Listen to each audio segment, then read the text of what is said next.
Risch. Thank you, Mr. Chairman. Madam Secretary, I know you think that the chairman's some of them were kind of harsh, but I can assure you that there's worse stuff out there than that. You've probably read yourself, and let me say, I do understand. I think everybody understands. This is a very, very difficult situation, but I think it needs more attention than what it's getting.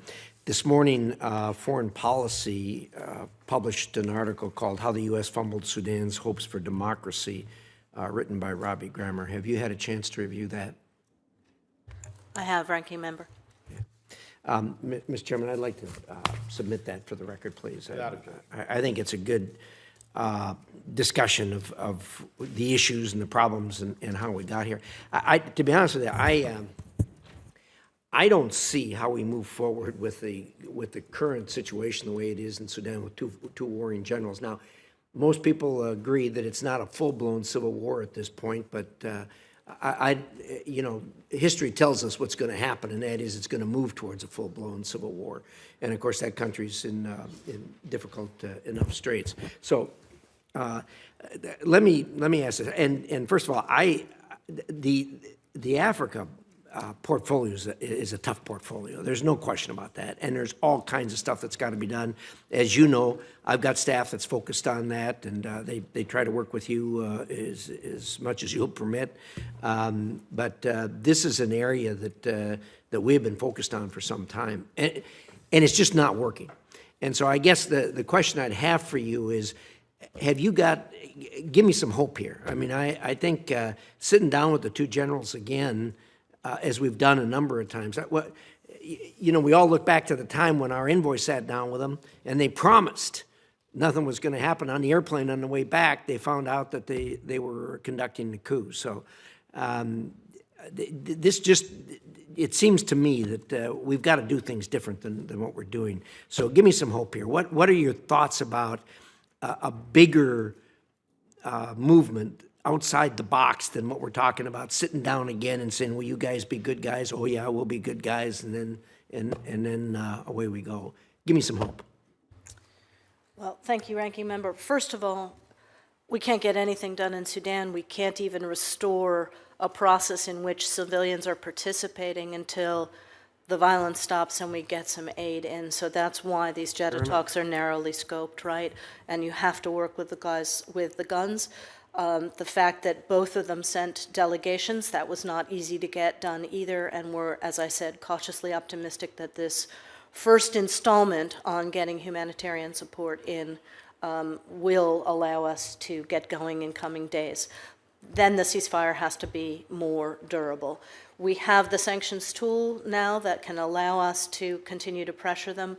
Frankly, we agree that we're going to have a broader process. It's going to have to include more Sudanese voices, but when you have a population that is either largely displaced or hiding in their houses, we're going to have to get to enough peace to do that.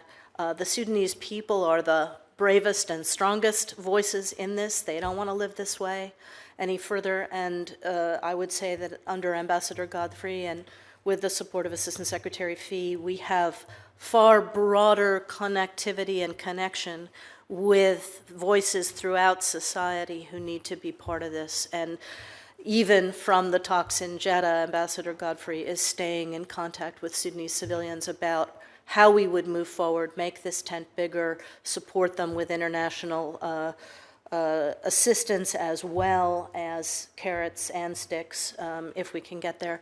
I want to just go back, if I may, Chairman, to something you said about the Africa Bureau. I oversee the Africa Bureau. I take responsibility for this as well for Secretary Blinken. This Sudan policy has been very difficult. I would say that the debate within the Bureau, the debate within the building, the debate within the interagency, which I've participated in many times, has been robust and difficult.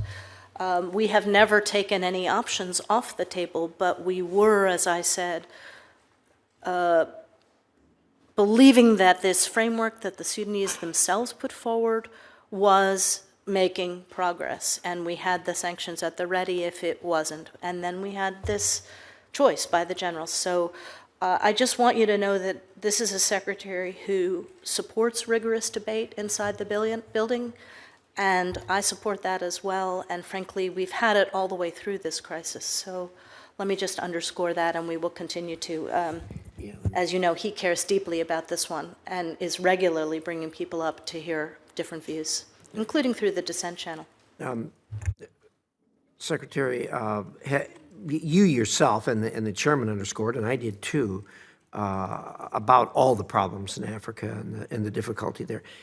Has any consideration been given to getting an envoy or somebody who is specifically focused on Sudan?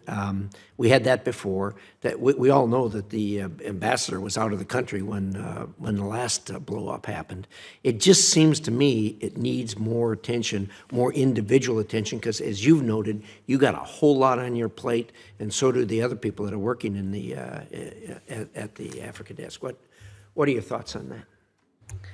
So we're obviously looking at all the options as things move forward, but Ambassador Godfrey is central to all of this. So until we can get him back into Sudan, he will continue to work both on the Sudan internal conversations, and as I said, he is in contact with a broad cross-section of folks on the ground, but he is also likely to play a stronger role in some of the regional diplomacy and global diplomacy that we need on Sudan. So that is how we are thinking about it at the moment. As you know, our envoy for the Horn, Ambassador Hammer, has been focused primarily on Ethiopia and the GERD, but he will also play a reinforcing role as necessary on this, which is within his mandate.